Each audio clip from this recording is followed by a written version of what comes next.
ആദം അലി. ആള് ചെറുതാണെങ്കിലും റെക്കോർഡുകൾ തകർത്തുകൊണ്ടിരിക്കുന്ന ഒരു വലിയ ആൾ തന്നെയാണ്. ഇപ്പോ പുതുതായിട്ട് കിട്ടിയിട്ടുള്ളത് അറേബ്യൻ വേൾഡ് റെക്കോർഡാണ്.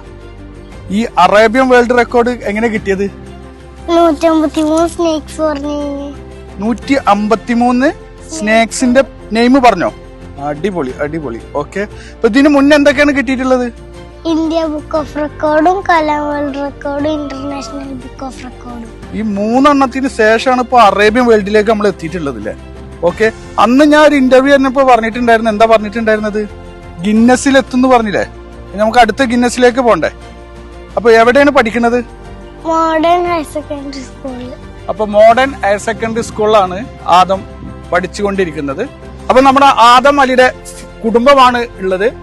ഉപ്പ, ഉമ്മ, വെല്ലിപ്പ ഉണ്ട്. ഇപ്പൊ ലേറ്റസ്റ്റ് ആയിട്ട് കിട്ടിയുള്ള അറേബ്യൻ വേൾഡ് റെക്കോർഡ്. ഓക്കെ, എങ്ങനെയാണ് അതിലേക്ക് എത്തിപ്പെട്ടത്?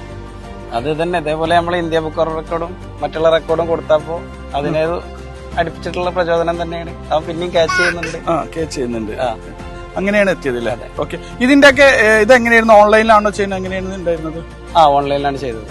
ഓക്കെ, ഇപ്പൊ നമുക്ക് അവാർഡ് കിട്ടിയത് ഇപ്പൊ കരിപ്പൂർ എയർപോർട്ടിൽ വെച്ചിട്ട്.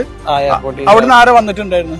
അത് ഇസാഫിന്റെ ചെയർമാൻ, ഈ യുണൈറ്റഡിന്റെ ചെയർമാൻ വന്നിട്ടാണ് നേരിട്ടിട്ടാണ് നമുക്ക് അവാർഡ് കിട്ടിയിട്ടുള്ളത്. ഓക്കെ, ഞങ്ങളെ നാട്ടിലെ കുമരനെല്ലൂരില് ഒരു അറേബ്യൻ വേൾഡ് റെക്കോർഡ് കൊണ്ടുവന്നത് ഞങ്ങളെ കുമരനെല്ലൂർക്കാർക്ക് എല്ലാവർക്കും ഏറ്റവും കൂടുതൽ അഭിമാനിക്കാവുന്ന സുദിനം തന്നെയാണ്. കാരണം എന്ന് വെച്ച് കഴിഞ്ഞാല് ഇത്ര 6ാമത്തെ വയസ്സിൽ പോലും റെക്കോർഡുകൾ തകർക്കുക എന്നത് ഓന്റെ കഴിവ് തന്നെയാണ്. അപ്പൊ എന്തായാലും ഓൾ ദ ബെസ്റ്റ്. നമുക്ക് അടുത്ത റെക്കോർഡ് തകർത്തിട്ട് ഞാൻ തന്നെ വന്നിട്ട് എന്റെ വീഡിയോ ചെയ്യട്ടാ. ഓക്കെ.